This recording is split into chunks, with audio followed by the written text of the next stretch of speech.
Welcome to the Dynasty Happy Hour podcast.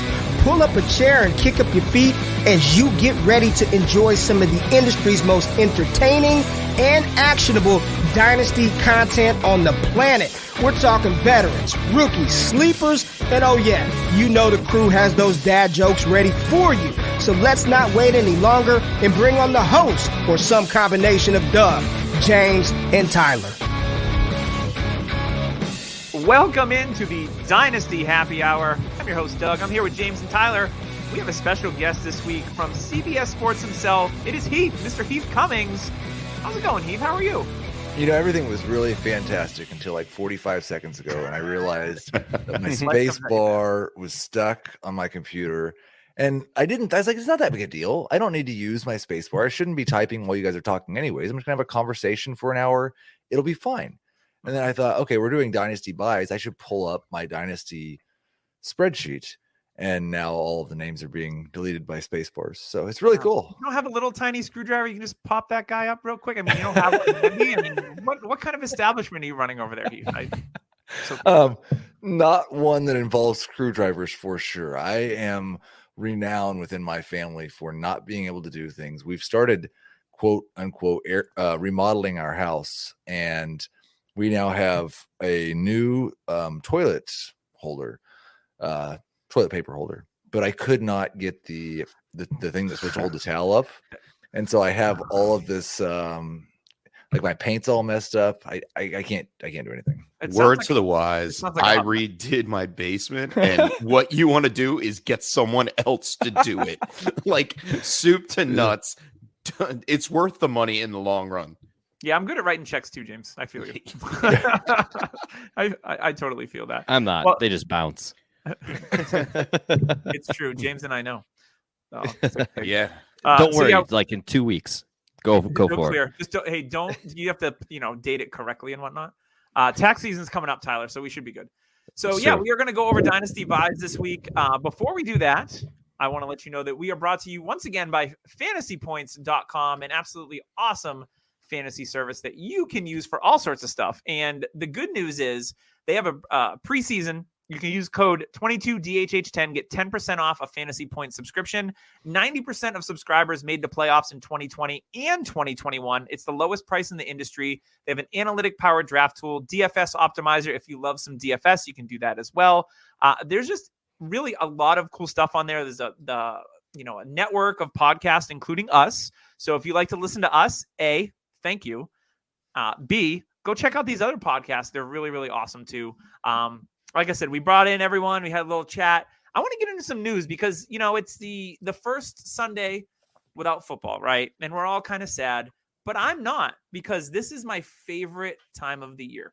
We're going to start to ramp up and the rumors go into free agency. Oh, no, wait, pause. We got the combine. The combine goes into free agency. Free agency goes into the draft. And then you might have a startup. You got rookie drafts. The season's all cool. I love the offseason more than anything. And that's what Dynasty football, to me, is all about. So I want to talk a little bit about some news. We've got some Deshaun Watson chatter. He could be on the move. Houston, they just hired Lovie Smith. They're talking about they'd like to get that situation resolved sometime sooner than later. I agree, because I rostered Deshaun Watson and I want to know where he's going to go. But apparently Deshaun Watson really likes the Tampa Bay Buccaneers, who now have a vacancy with no Tom Brady in the picture. I don't think they're going to hand the keys to Kyle Trask because they still have a competitive roster there. Or Tyler's Minnesota Vikings with their new head coach, Kevin O'Connell, the Rams OC, which would be a beautiful fit. Maybe Kirk gets swapped to Houston, or maybe it's a three-way trade. There's QBs, there's teams that need QBs here. So Tyler, you're the Minnesota guy. What are you hearing about Deshaun Watson with Minnesota? Is this a pipe dream, or is just Deshaun saying like, yeah, I'd like to go there because Justin Jefferson's pretty good and I like Dalvin Cook and that team's got some potential? What do you think, Tyler? I mean, I think you said it right. It's a pipe dream. I do think that they stick with Kirk just because that cap number that Kirk is owed is a lot. I mean, but if you trade it. That is true, but then somebody else has that $45 million cap hit, which is not real easy to make cap room. I think there's 8 teams that are able to actually roster Deshaun Watson with their cap space, and Vikings are not one of them. But if they were to move Kirk to, say, Cleveland or something, then we might be able to talk. But there's going to be a lot of movement. I do think the fact that O'Connell looks like Kirk Cousins, that they'll work well together, because Spider-Man meme, they'll just look at each other and they'll figure it out. Yeah. Pretty much. But I think O'Connell and Kirk Cousins will actually be very good for each other. I think that they'll be able to work simultaneously together, kind of like Matt Stafford and McVay did. Mm-hmm. So for me personally, I'm okay with keeping Kirk in Minnesota and keeping this average train rolling in Minnesota. Did Tyler just say that we don't need Deshaun Watson? We're going to win the Super Bowl without him because Kirk Cousins is basically Matthew Stafford? Can we check the tapes? That's what it sounded like. I looked up mediocre but fantasy relevant in the dictionary, and it was Kirk Cousins. Substitute teacher of the year, Kirk Cousins was staring me in the face. And he'll sell you a mean vacuum, though. It's true. Heath, where would you, besides Tampa Bay? I mean, that's obviously a rumor because they have a big gap to be filled with Tom Brady. Where would you like to see Deshaun Watson go this offseason in a perfect world for fantasy football and maybe for real football too? I think I hate this because of the choice they made at offensive coordinator, and it would be more fun if they had someone more young and exciting, I guess. But I think it's Carolina because they have the assets to actually go get Deshaun Watson. Mm-hmm. I can't imagine, like, what is Tampa Bay trading that Houston thinks, yeah, we should take that for Deshaun Watson. I don't see how that fits. But I would love to see him paired up with DJ Moore. And I think that it could be a situation where he's a top 6 fantasy quarterback again. But apparently he's not said that he's okay with going there. And I have a really hard time believing that Ben McAdoo is going to change that. Yeah, you're probably right about that. James, any thoughts on Deshaun Watson before we move on? First and foremost, we're still sitting in the same boat that we were in last year. Nothing has been cleared up. We don't know what's going to happen. So for dynasty purposes, it's still a roll of the dice if you want to even move him onto your teams, onto your franchises. So that's my main concern about Watson. I don't have any ownership right now. I may try to get some before March, just maybe one share, just so I can play in the sand with everybody else. But I think the Broncos have a good stake at him as well. I mean, we don't know exactly what's going to happen, and they do have an arsenal of wide receivers there. Tyler's favorite, Jerry Jeudy, my favorite, Tim Patrick. I think he would get along in that offense. It's still very young and seems to be growing nicely. Yeah, again, it would be an interesting how do they have the draft picks to make that move? Correct. Yeah, so that would be, you're looking at teams that have a lot of picks like Miami and Philly. Denver has extra seconds and thirds this season. Yeah, so it'll be interesting. And speaking of quarterbacks, so Tyler, you alluded to Kirk Cousins having a really hard to move contract, but that didn't prevent Carson Wentz from getting traded from the Philadelphia Eagles to the Indianapolis Colts last year. And now there's rumors that Wentz won't be back as their quarterback, which kind of surprised me. Wentz, he showed flashes of being really good, and then he showed flashes of coming up small in big spots. I think we can all agree to that, especially in that last game of the year, playoffs on the line, and he kind of like peed on his shoes a little bit. And I think that, Jim Irsay doing his routine in the box there, Hard Knocks was a treat with that dude on camera every week. What are they going to do at quarterback? If they move on from Carson Wentz, like, what is the play here? I don't think they're just going to try to draft a rookie. They have a team that is, in my opinion, a win now team. James, what do you think? Do you think Wentz stays in Indianapolis? I just don't see how he goes anywhere. I don't see how they get rid of him. It's a $15 million cap hit. So I'm afraid of that. If they hold him past, what is it, Heath? Like March 15th? June 1st is usually like the cut date. I think it's like in March. Beginning of the season. season. But no, the problem is he has a roster bonus. Right. Yeah, that's what due in March. Yep. If they cut him before that, I don't think it costs them near as much. So from what I understand, they're trying to find somebody to trade for him before March. But I think the problem, like, you might get somebody to trade for him in August or in July. But the problem with trying to get somebody to trade for him in March is they can have all these dreams of all these Aaron Rodgers, Deshaun Watson, Russell Wilson possibilities. And then you've got the Jimmy Garoppolo, Kirk Cousins, maybe Jameis Winston backup plans. And I'm not going to trade right now for Carson Wentz on a bad contract. So I think they eventually will have to cut him if these reports are true. But I kind of agree. I don't know that they're going to do much better. No, unless it's some blockbuster deal. Like I was looking at it, the Steelers could acquire him. Even Washington and Seattle. Seattle would be interesting if they decided to move on from Russell. And we know Russell could be going somewhere. There's been whispers of that. So yeah, it's going to be a really interesting offseason for quarterbacks because of, the shuffling and there's quarterbacks that are unhappy. We have some free agents, not a lot of free agents, but Jimmy G, he's going to be a starter somewhere. I don't know that it's going to be in San Francisco. I mean, all my Trey Lance rosters are like, please, Jimmy, go. Oh, he's gone. We don't want you. But the guy wins 70% of the games that he starts. But the proof is in the championship game.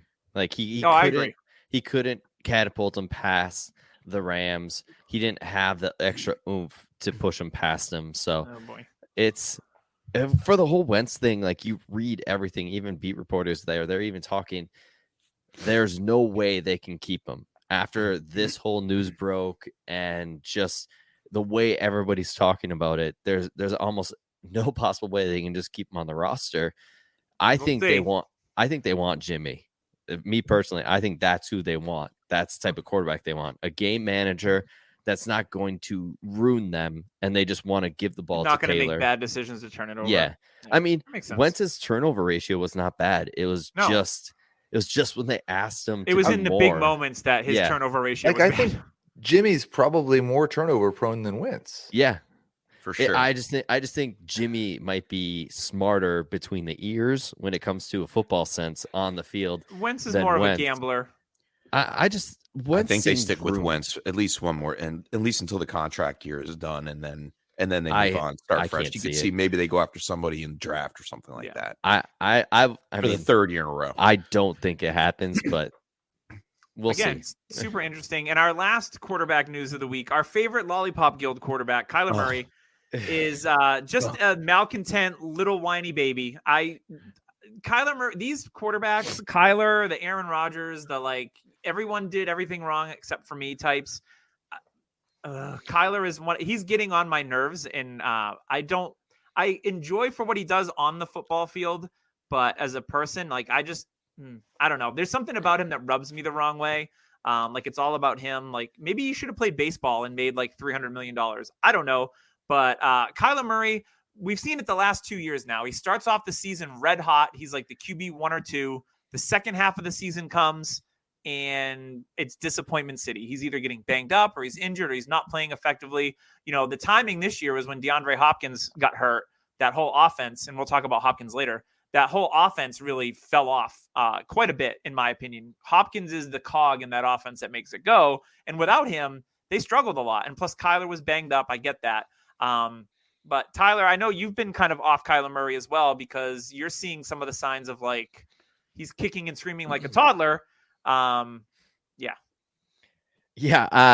We've been saying for maybe the past year and a half that there's signs where he doesn't show as much effort if things aren't going his way, and he does this whole scrambling thing, which is fun, but it's starting to get him nicked up here and there.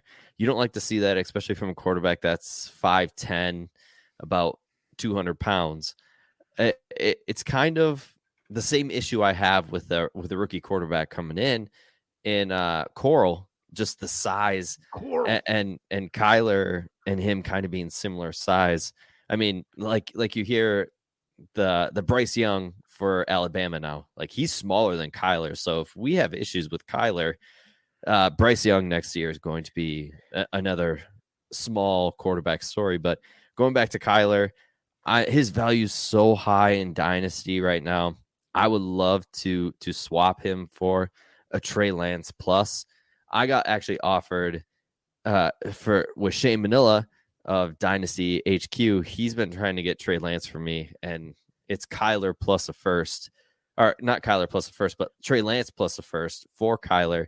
And I can't gather myself to do it just because, I mean, the upside that Lance has, and the first is a nice value. But for me, Kyler's way down in my rankings for quarterbacks, just because we've seen it so many years, the injuries, the the kind of is Bad he happy? Sportsmanship. He's It's in bad good sportsmanship. For me, is he happy playing football?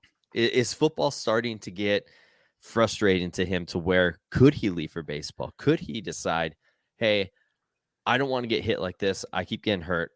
I'm 24, 25 years old. I can go play for the A's. Heath, what's your temperature on Kyler Murray in Dynasty? Probably the lowest I've been on him in the last year, but I think I still have him 5th or 6th at quarterback. Yeah.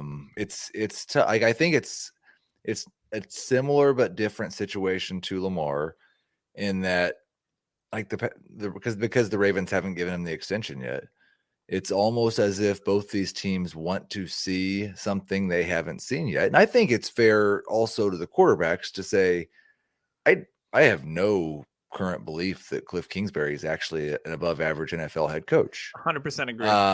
And like DeAndre Hopkins is an all class wide receiver, but I kind of understand why he might struggle without DeAndre Hopkins because I don't know much about the other guys either in terms of what they have left. AJ Green looked completely washed coming into this year, and then he had a little bit of a bounce back, but he played okay this year.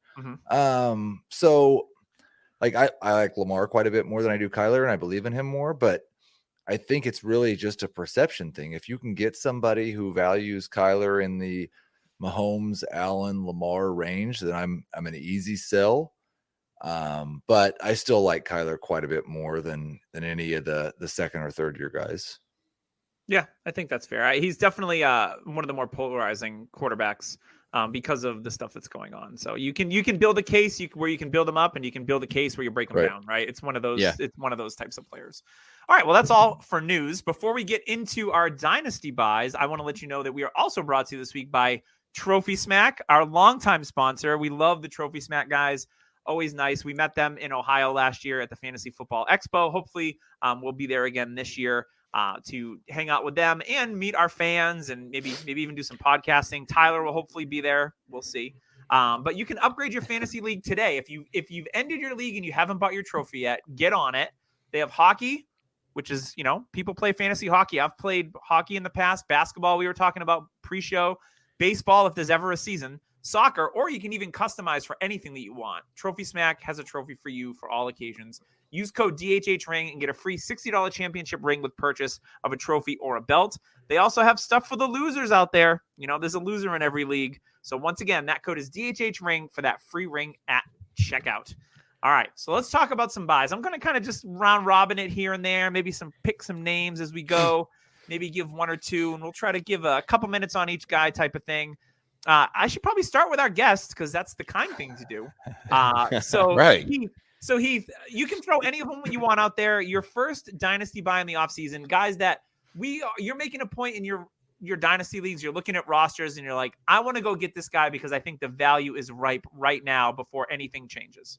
Well, I had the benefit of looking at the show notes, and I did never send any names in, so I got to see everyone else's dynasty buys first. And I will say, like the nice thing was, yeah, I agree on a lot of those guys. That's like, I don't necessarily say all those. Like when I was looking at the quarterbacks, the first guy I thought before I looked at the list was I'm going to say Tua, because I still think he's an upside borderline number one quarterback. And for some reason, people just treat him as if he's low garbage. End. He's a low end number two. If I have to have a second starter, I'll take him. And I don't buy into that at all. I still think he has top 8 or 9 upside, and his floor seems pretty decent with the seeming enthusiasm McDaniel has for him and the Waddle situation. So yeah, I think Tua is a great one. If I was but I'm gonna give one that just like who buys the QB1. I'm gonna say Patrick Mahomes. And I mean, obviously, I've got the Mahomes crunch over my shoulders. That's why his price has never been cheaper. I think like I think it's just like Josh Allen over Patrick Mahomes is the conventional wisdom now as QB1, right? Yes. I think people saw Mahomes struggle a lot this year, but what they're probably not taking into account, the back half of his season was like classic Mahomes, especially in the playoffs. And apparently he sat down with his fiance. Hashtag fake news. Don't believe that at all. I think that is 100% false. Yeah, me too. But I could be wrong. Like it might be that we get to week 1 and they're not there. And then I'll have egg on they my shouldn't face. come to the games. So I personally think that he talked to them, but he didn't say no, you can't come. I mean, that's your family. I bet he talks to them every day, Tyler. Well, yeah, I think that's probably a good guess. I hope so, unless unlike he's, the other quarterbacks. Unless he's getting getting advice from Aaron Rodgers over there. Aaron's just like, no, don't talk to your family. Avoid them. Mm-hmm. The other thing is, like, we saw Patrick Mahomes struggle this season, means that we saw Patrick Mahomes throw for 4,800 yards and 37 touchdowns and run for another 380. Like, that was they figured Patrick Mahomes out season. Still not bad, in my opinion. I mean, when you put it like that. Yeah, and I think they'll add another piece for him in the draft, too. There's been a lot of mock drafts with Jamison Williams, the kid from Alabama that tore his ACL. They need a third option in that passing game. Kelsey, they lean on Tyreek and Kelsey hard. And hopefully Hilaire, they can figure out his usage. But, I mean, I think there's some upside now that they got the line pretty much figured out. So there's definitely, some – we've seen Patrick Mahomes' ceiling, and there's no reason why he can't get back to that with a couple adjustments on that roster. So, Tyler, let's go to you. I want your first Dynasty buy. Yeah, and mine is quarterback Davis Mills from Houston. And for me personally... Still James's pick, by the way. I mean... No sniping. I have been looking in Superflex leagues at trading for him just as a quarterback 2 or 3. That's a perfect spot for him. It's kind of if it hits, it's going to hit for you big time. You've got a quarterback 2 on your roster and actually a potential quarterback 1. He's had a couple weeks this past year, his rookie year, where he showed a ton of flashes and actually was up there in the quarterback rankings. Pep Hamilton's the offensive coordinator. He worked with Mills. He's done wonders with quarterbacks. You go back and look at the history of Pep Hamilton, and it's insane what he can do. From week 8 on, he had 11 touchdowns and 3 interceptions. I mean, Trevor Lawrence is blushing at those numbers his rookie year. He's at 80 ADP for Superflex, 80 overall, quarterback 24. And in my opinion, if I'm going to take a shot at a quarterback in like 18 or so, I want somebody who's got upside, who's young, who's on that rookie contract, and who a team will build around. And me personally, I think Houston has other needs, and he showed enough flashes to where I think it's his job to lose. Me personally, I don't think he's going to lose it. And unless they have pick 101 next year, the first overall, I think Mills is probably safe for a couple years. And unless, maybe he takes another step up and proves he's the guy and he's the franchise. So there is a risk to him because he's a 3rd round pick, but there is also major upside train for him. An early second in a Superflex league will probably get him pretty easily. So for me, I'm going to take that risk every day. Yeah, I like that. We actually traded for Davis Mills in a team that we co-own. Mills, I think everyone talks about the QB, this rookie class, and the big names, Fields, Jones, Lance, all those guys, but no one ever talks about Davis Mills. It's like, he's like the new Bruno. Like, no one ever talks about him. I haven't seen that movie, by the way, but pop culture, so let's go. So yeah, Davis Mills, I like that one quite a bit. I know that was your guy, James, so we're going to move it to you and give you. Yeah, I mean, I'll just piggyback because obviously great minds think alike, and Heath with the Tua, Tyler with Davis Mills. I really can't say too much, but what I will do is I will add on to the fire that they already started for both of those players. Like Heath said, Tua, he is going to be the guy there. They continue to build around him. And right now, if you're sitting at 107, 108 in the 2022 draft, like you could turn around and possibly get Tua in a Superflex league for that draft pick, which you're not going to be able to get a great quarterback out of this class that you can rely on this season. So I'm okay with that. And then on the Davis Mills side, he was put in some serious situations where they had to rely on him, and he stepped up and performed. They were competitive up to they were competitive. Yep. And you have a rookie in Nico Collins this year that really didn't see the field too much. They started to click later on. They still have Brandon Cooks there. And you're right, Doug. They need other personnel. So I don't see them going out and trying to acquire another quarterback for at least this season, possibly next season, like Tyler said. And you can get him right now for a mid-second. Like, why not throw Davis Mills in and get a mid-second? I would trade a mid-second in a heartbeat for Davis Mills. I'd pay 201, no problem. Yeah, I would definitely go up to the 201 for sure. All right, I'm going to keep it rolling with quarterbacks. I'll make mine brief so we can keep it going. No one likes to hear what I say anyway. It's Russell Wilson to me. He's the 20th overall in Superflex. He's the QB 12, which is the lowest he's been in a long time. You know, up until this year, Russell Wilson never really got hurt, and he was always a top 7 quarterback every single year. I actually think you can get Russell Wilson cheaper than the QB 12 price right now because a lot of people are off of him because of the injury, where his finger was all sorts of jammed up. But what I like to see from Russell Wilson, you know, he missed some time. He came back and he did struggle, but he closed out the last 3 games of the season with 10 total touchdowns. He looked like the old Russell Wilson. Now, the accuracy, his completion percentage wasn't quite as good as it has been in the past. And I'm going to say that's probably based on the finger injury. Does Russell Wilson move on to a new team? Maybe. If he stays in Seattle, he's still going to have DK Metcalf. He's still going to have Tyler Lockett. They're still going to have some weapons there. And I think Dwayne Eskridge. Yeah, my boy Dwayne Eskridge. Gerald Everett. Gerald Everett's a free agent. That's not cemented. That's fine. So I like Russ at his current price, and I think you can even get him a little bit cheaper if you're looking for a guy that could be your potential QB1, but you can probably get him at a high-end QB2 price right now because people are going to be like, oh, he's older. He's only 33. It's not like he's super old. He'll probably play at a high level for another handful of years, at least 5 to 6 years, I would think, if his interests remain in football, which is always a question. But I really like Russell Wilson a lot at that ADP. I looked at, these quarterback lists, and he kind of stuck out to me as one that I want to invest in. All right, let's keep it moving. Heath, we're back to you for number 2. So I'm going to move on to running back, and I'm going to steal somebody's at first and just say that I agreed 100% with whoever had Josh Jacobs on the show sheet. That was me. I'll go with his contemporary, David Montgomery, because for me, he's a top 12 dynasty running back. And I think we've seen that he can be very, very good for fantasy purposes on a terrible offense.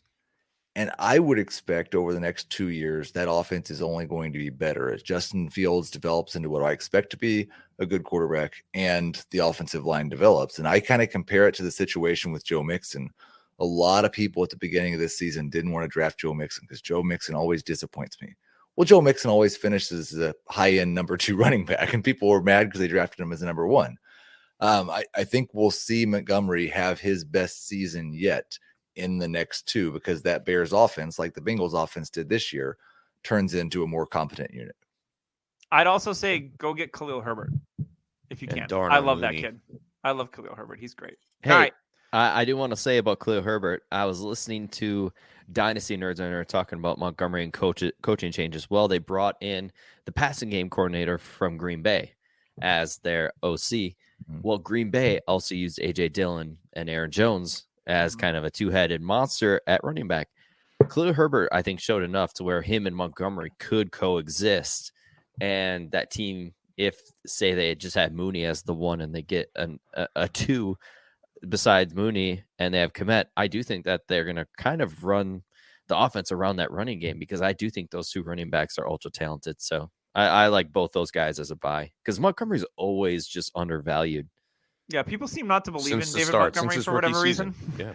But yeah, I like Khalil Herbert as you can get him like really, really cheap. And I thought he played awesome. The game, I was at that Green Bay game and he was electric. It's actually French. It's Air Bear.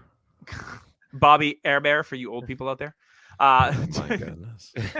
James, let's go to you next because I don't want you to get sniped again. Yeah, well, I'm going to mesh both of my running backs together and they're 2 older running backs. Running back. Yeah, hybrid. Melvin Gordon and James Conner, both of them older. And yes, before you think, oh, well, he's old. Melvin Gordon, almost 28 years old, almost 29 rather. I think he's 29. Yeah, he's getting up there. And if he stays in Denver for 1 more year, which he has said he wants to do, I'm all about it. I mean, he finished as running back 21. And if you're on a competitive team, you need that little bit of oomph at the end of your season where Melvin Gordon can add to it. And then on the other side, James Conner, he finished running back 5 in PPR formats last season, and he wasn't on the field for every single game. And Chase Edmonds is a free agent too. We all talk about like where James Conner would wind up, where he'd be good. Imagine if he was on Miami with Tua. Imagine if he's on Arizona. I think he earned the respect of a 1A running back. Like they didn't even need anybody else behind him per se. Like Chase Edmonds did not do what we all hoped Chase Edmonds was going to do this past season. And it was the James Conner show. And you know what? As soon as DeAndre Hopkins went down, James Conner's stock went through the roof, but he's a very low buy right now. And I'm all about it. Yeah, 18 touchdowns for James Conner, and he was pretty good in the passing game too.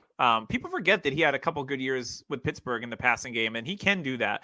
So obviously Conner's a free agent, so is Chase Edmonds. I think Conner comes back. Edmonds, who knows?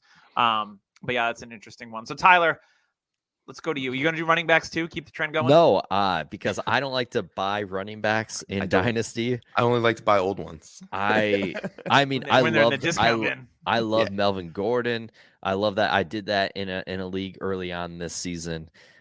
He's such a good price for like an RB 2 or 3.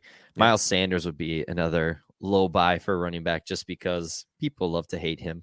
His production score scares me. Yeah, I mean, when he's on the field, Miles Sanders does produce, but that's the thing when he's on the field. Right. For me, I'm going to go back to the quarterbacks, and Baker Mayfield is my number 2. Baker Mayfield at ADP, he's at 82 overall in Superflex. At quarterback 25, I've never seen him this low. On DLF, he's quarterback 25. At that price, and what I've seen from Baker in the past, I mean, we had Baker Mayfield after his rookie year right next to Mahomes. Like that, people forget about that. It was Mahomes, Baker. It was insane. Josh Allen was an afterthought. That's how things change in Dynasty. But Baker Mayfield at this price, his injuries were so bad. Try throwing a football with those injuries. I mean, it would suck. I can't even throw a football without injuries. I can't even imagine. We know we've seen it. We've seen it. I can't even imagine throwing with these injuries. He's getting them fixed. He's going to get healed up. For me, it's a hope for better days. Baker, you could probably get him for a late first. And in this quarterback class in 2022, I personally would rather have Baker than maybe all but 2. So for me, I'm getting back on the Baker hype train. He's a great, I mean, we say this all the time. Baker is one of the best quarterback 2s to have on a Superflex roster when he's healthy. He doesn't really hurt you. I know people say he's turnover prone, but he actually is not that turnover prone. He doesn't throw too many picks. He's right up there with Joe Burrow. It's the touchdowns that we hope to see a little more. And for me personally, I think he can fix that. They do need a couple more weapons for them. But you know what? Throw Nick Chubb the ball and things will be better. Yeah, I don't disagree with that. Yeah, I think Baker, you're definitely getting an injury discount baked in, and that's part of the price there. So I'm going to go with mine. I've got 2 running backs. You know, Heath mentioned Josh Jacobs earlier. The reason why I see Josh Jacobs as a buy right now, you know, he's currently going, he's RB16, 55th overall. He just turned 24 years old. Seems like he's been in the league a lot longer than that, but he came in super duper young. I loved his usage towards the end of the season. They finally committed to Josh Jacobs once Kenyon Drake got hurt. And Jacobs delivered. He was active in the passing game. He was getting, 20 touches a game, just what we want out of our running back 2. He's probably a running back 2 on most rosters. So I like Josh Jacobs a lot. Josh McDaniels is now the offensive coordinator there.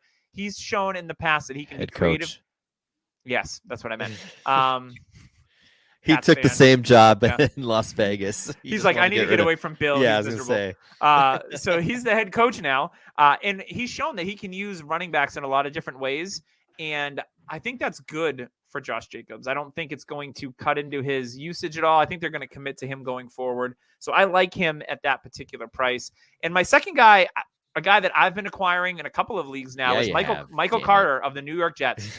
He was in a committee. Carter. He was in a committee with Tevin Coleman and Ty Johnson and you name whatever Jets running back, and he was the clear-cut best player. He almost had 1,000 yards from scrimmage, 37 receptions in his rookie year as part of a committee. QB, he's RB24 right now, 80th overall.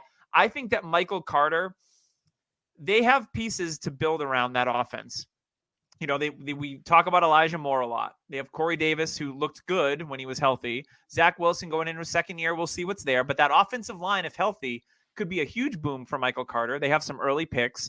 I just love Michael Carter's game. He can do it all. He had the second highest break tackle percentage after Javonte Williams, I believe, the two North Carolina teammates. So this is a lot to love about Michael Carter. In the league I did trade for him, I gave up 2 seconds to get Michael Carter, and I was completely happy with that. He's my RB3, and that is the perfect spot for him. We just saw him. Roster. Yeah, we just saw him go in a tight end premium league. We saw him go for Noah Fant, and the Michael Carter side had a third with him, which I was so mad. Yeah, we were not happy. We are co-owners. I wish I knew that deal was out there. I would have gone after it.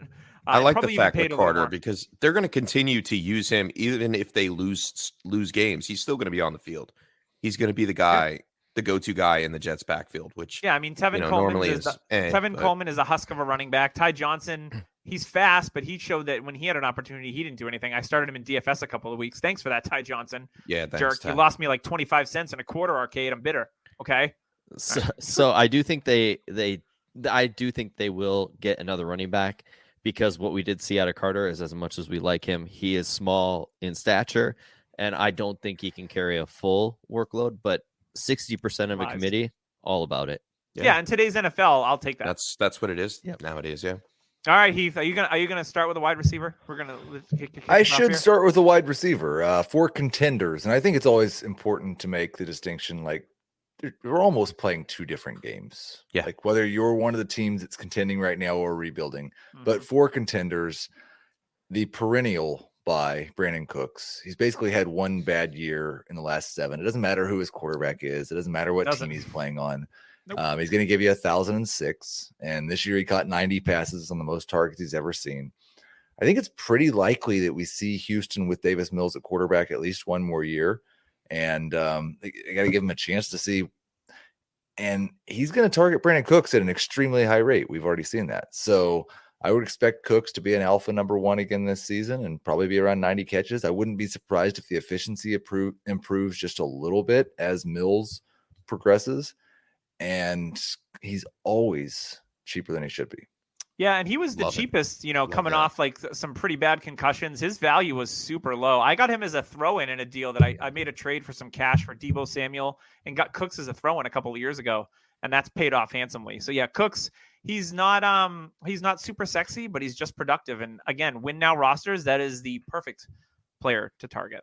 So let's go back to Tyler and see who he's got cooking in the lab over there. I mean, we're talking about Las Vegas Raiders players, and I think the most underrated player on that team is Hunter Renfrow. I mean, let's talk about first one in the building, last one out. A lunch pail guy, always in the weight room. Josh McDaniels is his coach. He's got a history with Caucasian white receivers. We saw Edelman. We saw Welker. They rostered Gunnar Olszewski. Come on, narrative street. Let's take a ride. I just made a joke like 2 weeks ago on our podcast. Like, how long do we have to wait after McDaniels is hired to start making the Wes Welker, Julian Edelman? The answer is you don't. You don't have to wait at all. Immediately. That's what we go to. Yes. We hopped on it right away from the start. Yeah, honestly, I actually made a trade. I know everybody's all hyped up on Elijah Moore. I had Elijah Moore, and somebody came up to me, hey, what do I need to add to Hunter Renfrow? And in my opinion, I mean, Renfro's 26 years old. He just got done having 103 catches, over 1,000 yards, 9 touchdowns on 128 targets. In my opinion, and now it's tax season, so he's back at work. Those targets are going up, in my opinion. I mean, they're going to stick with Carr. They've got a connection. For me personally, people are talking about, oh, well, what about Waller when he was hurt? Well, you know what? Renfrow succeeded with Waller too. They can coexist, and we saw that with McDaniels, with Gronk and Edelman and Welker. Like they know how to use the tight ends in the middle of that field, and especially with a quarterback like Carr, that's exactly where they need to go to, middle of the field. They will get another weapon, but you know what? That's going to be an outside guy, a speed threat, in my opinion. So for me, I'm not too worried about that. Hunter Renfrow is so underpriced. I mean, in my opinion, he's a wide receiver 2 or 3 for the next 4 years. And I think I can count on that. And when I traded, I got 201 and Renfrow for Elijah Moore. I know everybody's like, oh, how could you do that? The hype on Elijah Moore. You know who's going to get another receiver? The Jets. You know who I don't trust? Zach Wilson. So for me, yeah, the Jets. So for me, I'm all about getting that 3 to 4 years of actual production, then hoping Elijah Moore can be a wide receiver 1 that everybody has him priced at. So for me, that kind of made me realize Hunter Renfrow is so cheap and so undervalued that I'm going to go out and get him all day. He's at 95 ADP in Superflex.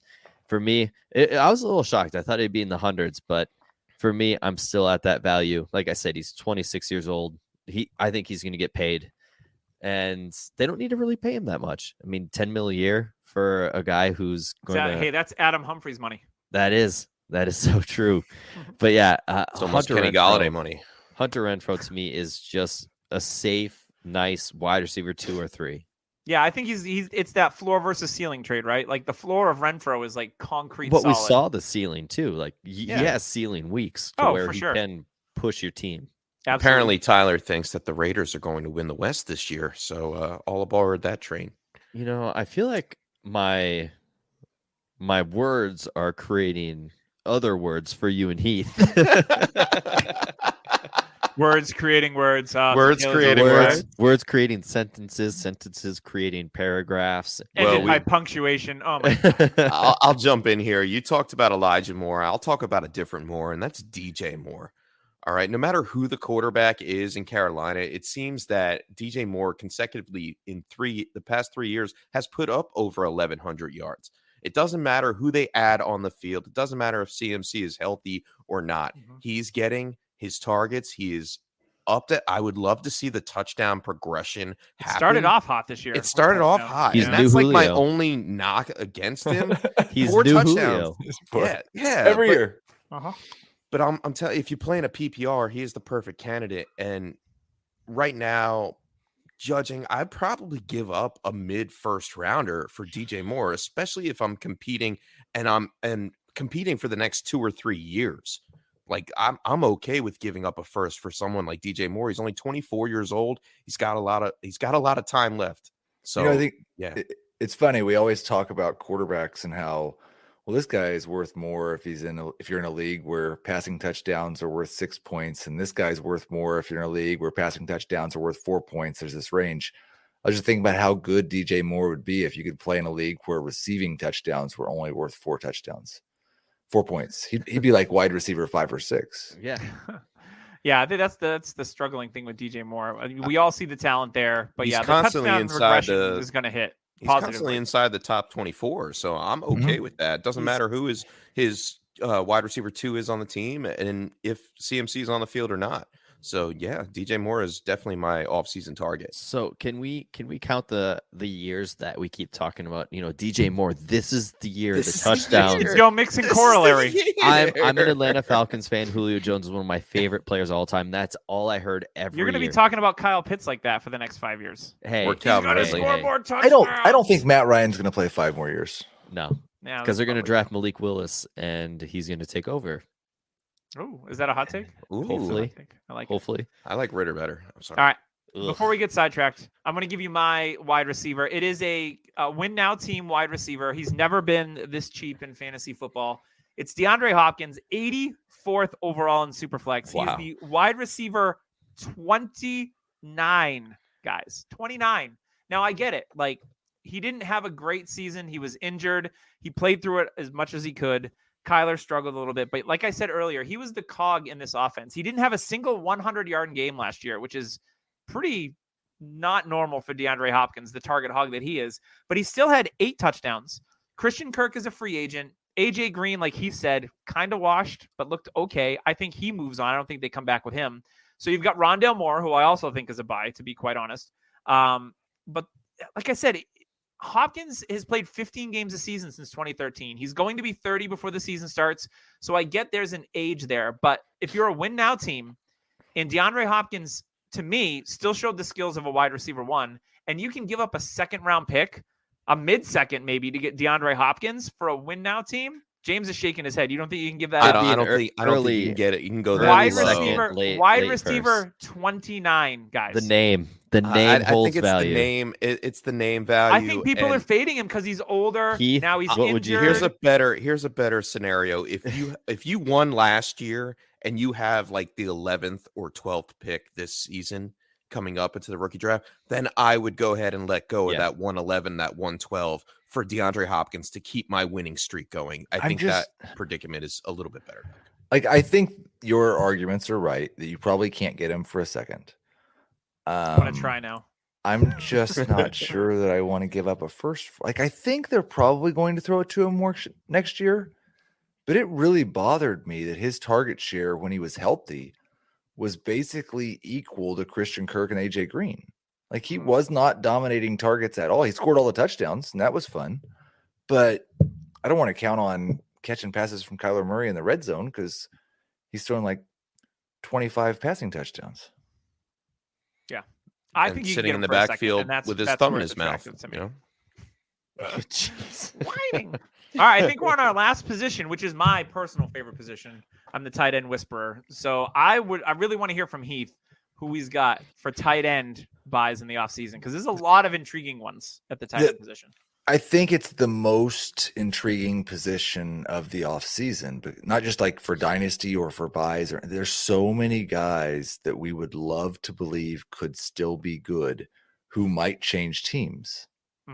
Everybody's a free agent almost. So there's a lot of opportunity if you can pick the one who the Colts like, or the one who the Chargers like, or the one who's going to go, or maybe Jacksonville with Doug Peterson there now if he doesn't believe in Dan Arnold.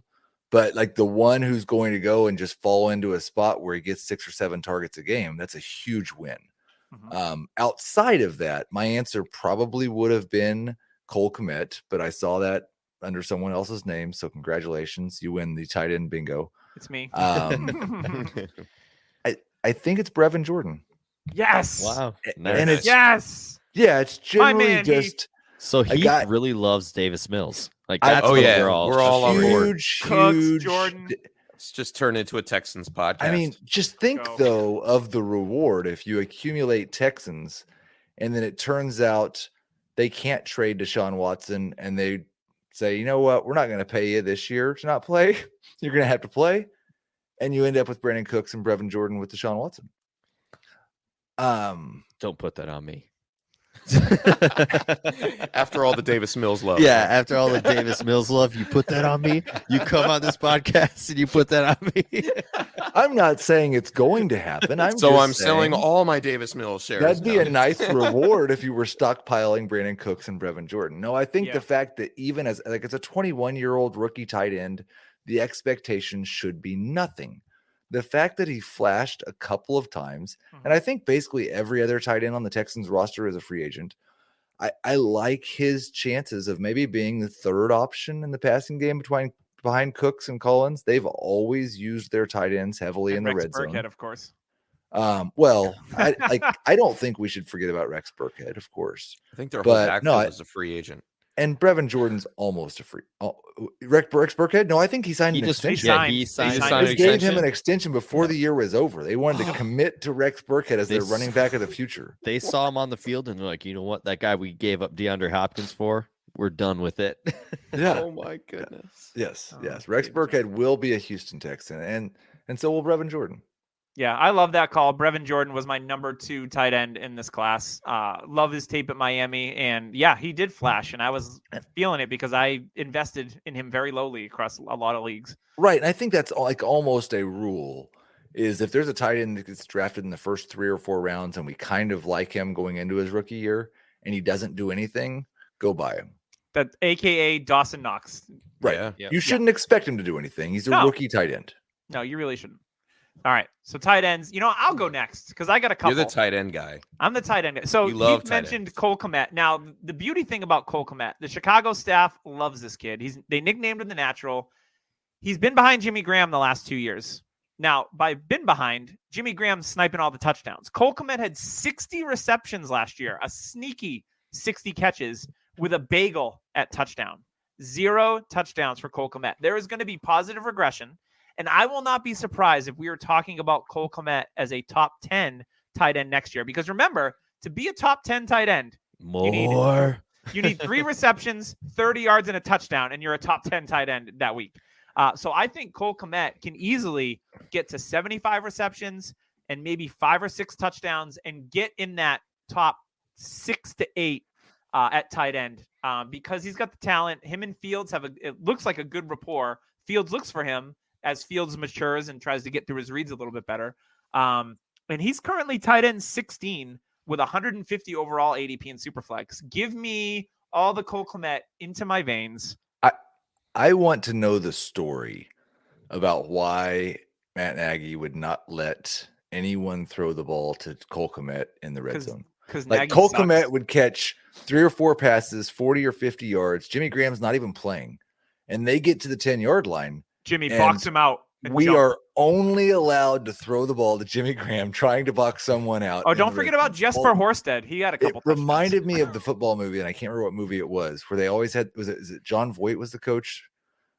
They had the running back who would take them down the field, and they wouldn't let him score the touchdown. They didn't let him score a touchdown. Yes. I think that was Varsity. Was it Varsity Blues? That was. Yeah. Was it? I don't want your. They didn't let Wendell in the end zone, and then he's like, "We'll get you in the end zone. We'll get you in there."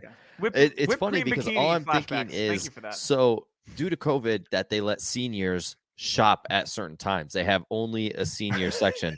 So in my opinion, I think Nagy, out of respect, is like, hey, if we're in the 10-yard line, it's senior time. So they put in Jimmy G and was like, hey, go out there and we'll do jump balls. They had to call a 30-second timeout just to let him get out there.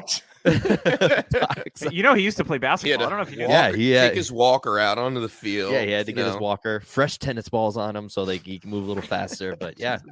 All right, I'm going to move on to my second tight end, and it is an OG Doug special. Been on the guy since day one, and no, it's not Dawson Knox. He popped this year. It's David Njoku, guys. I know I'm here again with David Njoku. Man.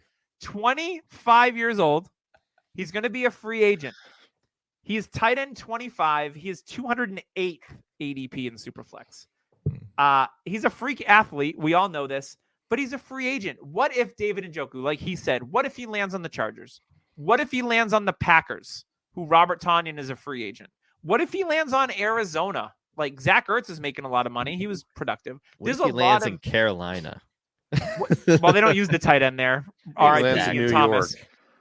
There is a lot of spots that David Njoku can land, and I love what I've seen on the field from Njoku. He's had big games, over 100 yards, multiple touchdowns, but he's never been the guy because they spent $10 million on Austin Hooper and they like Harrison Bryant. So if David Njoku can get in the spotlight, he could definitely pay off on the tight end 25 price easily.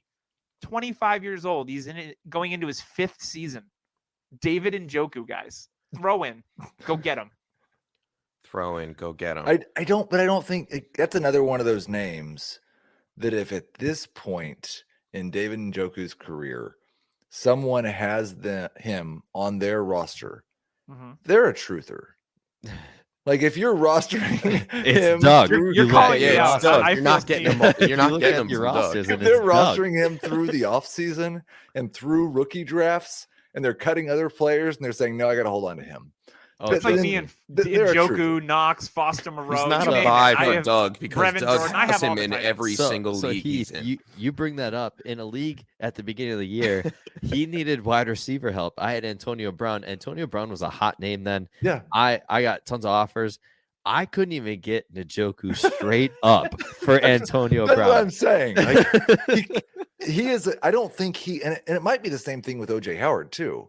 Like if somebody's got them on their roster right now, that person probably, like my podcast host, thinks that OJ Howard is the most talented tight end in the NFL and just needs to get out of this. If ever David Njoku could get away from Harrison Bryant so he could have some more playing time, that sentence alone should give you help, Doug. Maybe Njoku goes to the Cowboys. Takes all those Dalton Schultz targets. Screw Blake Jarwin. He's washed. So for me, it's got an Eric Ebrani feel to it. Ebrani. Like Ebrani and Ivory. Like Njoku has that type of feel where if you had Ebron because you drafted him in the top 5 that year, you're just sitting there like, come on, this is it. He paid off with the one big year for the Colts, at least. Year it's 10. It's the stick meme. Do something. Do something. Do something. I have way too many tight ends that I could use that meme for. Tyler, let's go to you. What do you got? All right. I've got a couple tight ends up here in Minnesota. Irv Smith Jr. Man, kid's only 23 years old. They have Conklin. He had a really good year, solid year for a tight end. He's a free agent. And you know who doesn't have cap? Minnesota. They have not a lot. You know what they're going to do? They're going to probably draft a tight end in the 4th round. They're going to give Irv all those targets. Hey, we all wanted the hype to happen. Irv had a meniscus injury, which I'm not worried about coming into this year. No.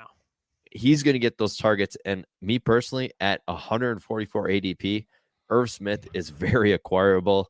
And if you can get him for a second, especially in tight end premium, I think that's the price. And that's where you should go. Because if he hits, he's in that Cole Kmet range because they are the same age. So for me personally, if Irv Smith hits, he is going to triple in value just Triple from Lindy. Yeah. And my next one, Dallas Goddard. And it's more of a buy high. In my opinion, Dallas Goddard's a top 5 tight end in the league, and you can get him for under top 5 price. So in my opinion, Dallas Goddard, he's kind of overlooked. I mean, Hawkinson, he's the nice piece. In my opinion, I'd rather have Goddard than Hawkinson. The people that rank Fant above Goddard still is insane. He's at 86 ADP in Superflex leagues. And if I were to go out and acquire somebody, if it's a Superflex leagues, give me Goddard for 108, and I'd be happy. Like in a tight end premium where you get that extra 0.5 per catch, Goddard is going to be the target here. And Hurts showed that, hey, Goddard's kind of the main cog. I know we all like Devonta Smith. I think he could be a buy, but the hype is still there with Smith. So I'm gonna kind of turn over to Goddard for the Philadelphia Eagles. I like that. James, wrap us up at the tight end position. All right, I got a freebie for you guys because number 1, he's a free agent. Number 2, he is still coming off an injury. He got a torn ACL week 5 this year, but has since been resting up on social media, paying attention to things.